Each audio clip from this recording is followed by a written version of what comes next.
Hello, hello, hello, ladies and gentlemen, and non-binary peoples. My name is Walter Cass with the Independence News. Today, I'm going to be covering Kyle Kulinski. He gives some original reporting about the DNC rigging shit against Marianne, or rigging the thing against Marianne. Anyways, uh, so before we jump in, go ahead and like this video, subscribe to my channels. I got 41 subscribers right now. Once I get 50 subscribers, I can start doing live streams. So if you want to see live streams, I go to the city council meetings. I record the city council meetings live. I can react to people, and we can chat there. That's something I'd like to be able to start doing. And maybe whenever I start doing like other political work, I can, live stream all that too. But with that being said, uh, with that being ado, let's go ahead and get into this here. But let's start with this. Let me give you the appetizer. We're going to ease into it. So this is in Newsweek, and this is from a little while back now, but I missed the story, and it's actually connected to the second part of the story. Democrats block high schoolers from meeting with Marianne Williamson. Wow. So, yeah. So let me give you the specifics as to how this unfolded. Presidential candidate Marianne Williamson wants access to the disaffected young voters many believe will prove critical to Democrat success in 2024 if she hopes to mount a successful challenge to President Joe Biden for the Democratic nomination. National Democrats, however, seem to be denying her that opportunity. In a post on Twitter earlier this week, Williamson claimed her campaign had been rebuffed in their request to meet with several chapters of the High School Democrats of America, claiming their members were told they could not engage with any candidates other than President Biden. A board member with the High School Democrats of America confirmed the decision in an email to Newsweek. They're being brazen about it, saying they were mirroring policies set forward by the Democratic National Committee, of which they are affiliated. Earlier this year, the DNC indicated they would not sanction a debate between Biden and other candidates. So, in other words, taking an anti-democratic move. At this point, is moving forward with the incumbent president as their party's de facto nominee for president. So they're just deciding, hey, it's over. We're not even going to acknowledge the reality that we're having a race right here. We're going to pretend that it's over and just ignore all the other candidates. Okay. The youth branch of their organization, until Joe Biden board dies, members claimed, is no different. You know what's going to happen? Joe Biden happens to fucking die. They're going to put up fucking like Pete Buttigieg or somebody else, being like, oh no, it's going to be Kamala Harris. You're going to make Kamala Harris the front runner. Be like, oh, who are these people who announced? Oh, I never heard of them. That's exactly what's going to happen. Let's be real. Quote, the High School Democrats of America are affiliated with the DNC as we represent their youth branch. So Holly Vidula, the organization's communications director, told Newsweek, thus, just like the DNC is backing President Biden, so are we. Therefore, our state chapters are not going to be involved with the Williamson campaign or any other candidate's campaigns besides Biden's. Okay, well, I got news for you. Marianne Williamson wasn't asking for the Young Democrats of America to be involved with her campaign. Marianne Williamson just wanted to meet with Young Democrats of America to tell them her policy vision and her ideas because, you know, she's campaigning and she's running for president whether or not you like it. Doesn't matter how you feel about that. You don't even have to like Marianne Williamson. The bottom line is these are unnecessary, egregious, authoritarian roadblocks that are being put up to prevent her from doing the basics of campaigning. In no way, shape, or form is that fair. In no way, shape, or form is that democracy. And remember, it's the Democratic Party that just came off an election. They were harping away at the idea that Republicans hate democracy, us Democrats love democracy. Look at Trump. He handpicked election denier candidates. It's a litmus test on the right to say the 2020 election was rigged and it was stolen. And we believe in democracy. We're the adults. We're the serious people. Well, it turns out, oops, no, we don't believe in democracy, and we're going to try to rig it and put our thumb on the scale against Marianne Williamson. Guys, I can't stress this enough. You don't even have to like Marianne Williamson to look at this and say, you know what, this is wrong. This is wrong. They're basically pulling the strings behind the scenes to try to put up roadblocks on purpose to nip any chances she has in the bud. And by the way, to Bernie Sanders, to AOC, to Ilhan Omar, to others out there who are supposed to be the left flank of the Democratic Party, Where are you? Are you going to say something about this? Are you okay with authoritarian tactics and anti-democratic moves, even though you're in the Democratic Party? Are you okay with that? I'm just asking.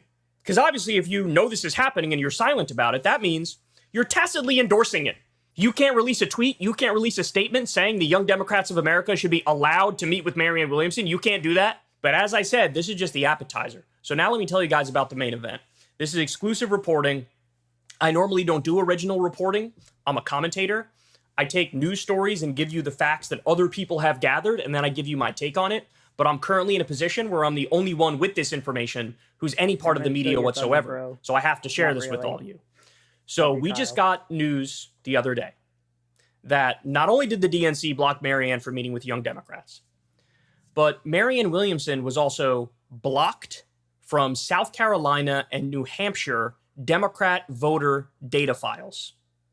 So let me explain this. The data files are, more or less available to any Democratic candidate who wants them. Now, the process is a little different in different states, but the bottom line is you're a Democrat, you're running for office, you can get access to those voter files. Well, guess what? The campaign has been trying for months to do this. In the case of South Carolina in particular, they even came up with a contract where the campaign is to pay $2,500 to get access to those voter data files. Now, I don't know if that's just $2,500 is just the first payment or it's the total payment, but either way, there's a contract. The Marianne Williamson campaign paid $2,500 to get voter data files for New Hampshire Democrats. And then even after having a contract, sending in money, they ghosted them. They took the money, they pieced out, and they didn't send any voter data files. Now, let me explain something. These voter data files, they're necessary because without it, how are you going to do basic field work? How are you going to do canvassing? How are you going to reach out to potential voters? It's nearly impossible, right? To do field work, to do on-the-ground stuff, which is necessary in a lot of these states. So in a super weaselly way, there were conversations going, they agreed on a contract, they sent in a payment, and then after the payment was sent, boom, ghosted, gone. Now, in the case of New Hampshire, a similar thing is going on. There wasn't a contract there and there wasn't money sent there. But in the case of New Hampshire, basically they've been given the runaround. The Marianne Williamson campaign has been given the runaround. Well, oh yeah, well, we want to get you the voter data. We're going to get you the voter data, but there's a legal procedure and process that you go through steps A, B, and C, and it takes a while to do it. Now, I've had a conversation with somebody who's a state government official for the Democratic Party in another state, and they've explained to me in no uncertain terms, this isn't a process that takes weeks. This isn't a process that takes months. This is a process that takes a day or two. And right now, we're weeks removed from the first payment being sent in South Carolina, and now calls aren't being returned, emails aren't being returned. So in other words, not only are they putting up another authoritarian roadblock, the Democratic Party in South Carolina actually may have stolen money from the Marianne Williamson campaign. In New Hampshire, they keep saying, oh, we're waiting for a waiver to be signed. There's no waiver. There's no waiver. So look, I don't want to get too conspiratorial, but it certainly seems like there's been some phone calls made behind the scenes from top-level DNC officials, from Democratic Party leadership, where they say, hey, X-nay on helping Marianne Williamson scam. Not allowed to do it in no way, shape, or form. And if you do it, there will be consequences. So this is what it looks like inside a party structure that is acting in an authoritarian way to prevent any challenge to Biden whatsoever. Any challenge at all. You don't even have to like Marianne Williamson. You don't even have to like RFK. I'm not a fan of RFK. I despise the guy. You should still be arguing for a fair process. In fact, if you love Biden so much, you're so convinced he's unbeatable and he's wonderful, that's all the more reason to have a fair process. He should win easy, right? Okay, have a fair process. Stop putting up roadblocks. Do the right thing every step of the way. And then Biden will win anyway. And, the people who are backing Biden will be all happy about it. And by the way, it'll also give Biden the necessary practice with debates and otherwise to do a better job in a general election against Republicans. Instead, now it's going to be, super long gap between him debating and the last time he debated. Don't you want to sharpen those skills a little bit? I bet you anything they won't. But nonetheless, even do here we are. So it's a very similar thing, I'm sure, that Bernie Sanders dealt with. And look, I'm sure there are people out there who say, well, see, that's what you get for voting in the Democrat. They decide we're not going to have Biden do debates, and then Cornel was like, all right, well, I'll go out and I'll debate Trump.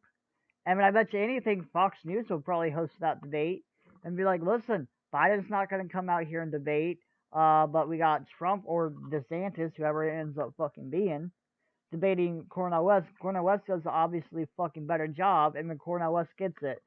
And then if the Democrats lose to the fucking Republicans, they're gonna bitch and whine and blame Cornel West for not fucking getting it.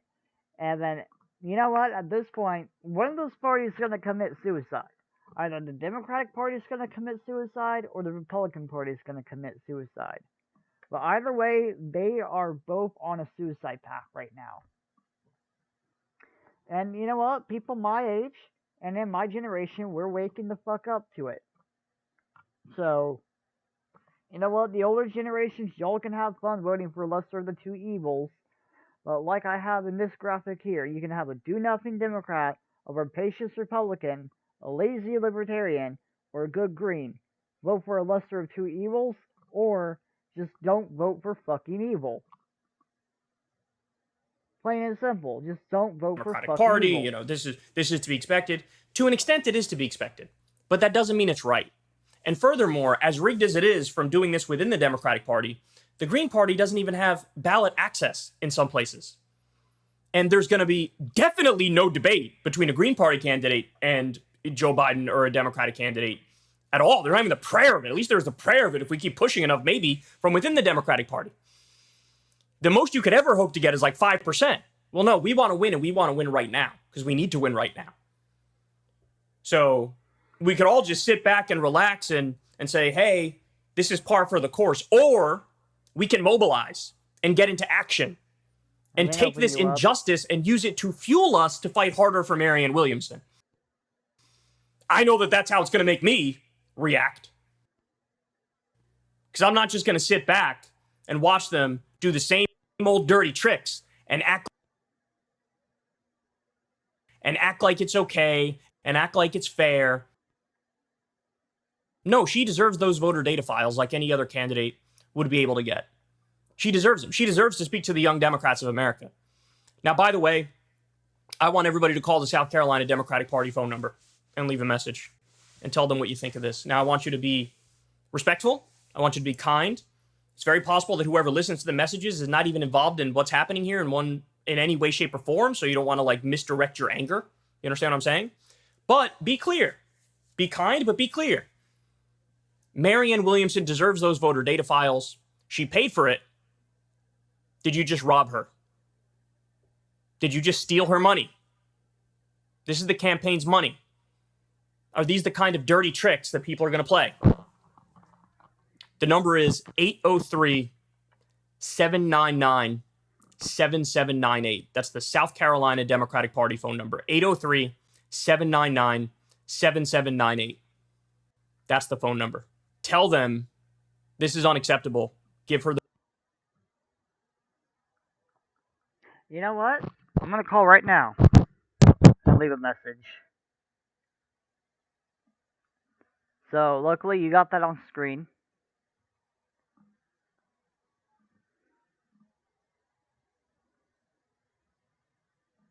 Oh 3-799-7798.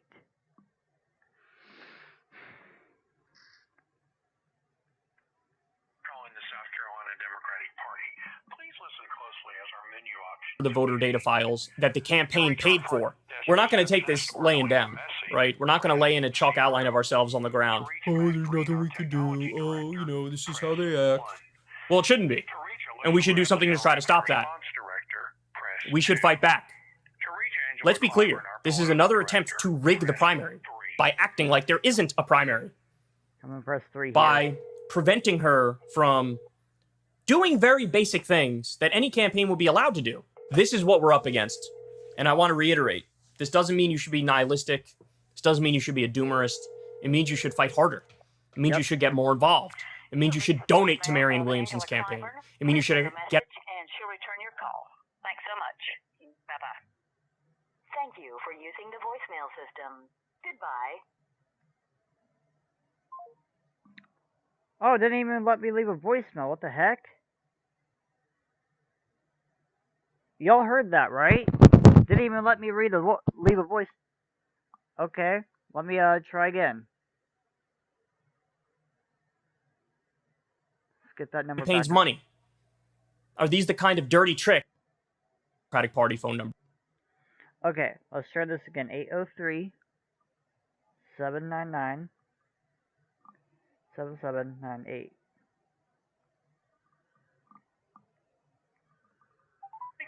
The South Carolina Democratic Party. Please listen closely as our menu options have changed. To reach our front desk receptionist or to leave a message, press 0.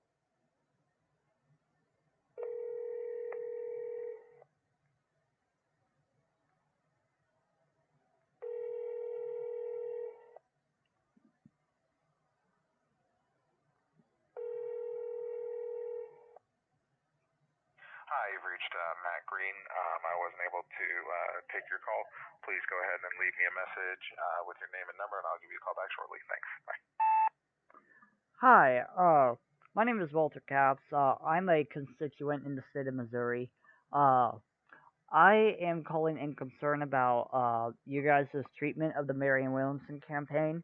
I very much would like to see there be a race between Biden, Marianne, and RFK Jr.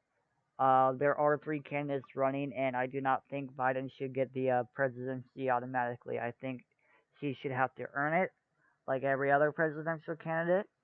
And I would encourage you to return her calls, and I have heard reporting that she has paid you guys money to receive the voter data files, and I would encourage you all to give her the voter data files. Thank you very much, and you all have a great day. All right. Thank you for calling the South Carolina Democratic Party. Please listen closely as our menu options have changed. To reach our front desk receptionist or to leave a message, press 0. To reach Matt Green, our technology director, press 1. To reach Alyssa Bradley, our rapid response director, press 2. I'm going to do 2 this time.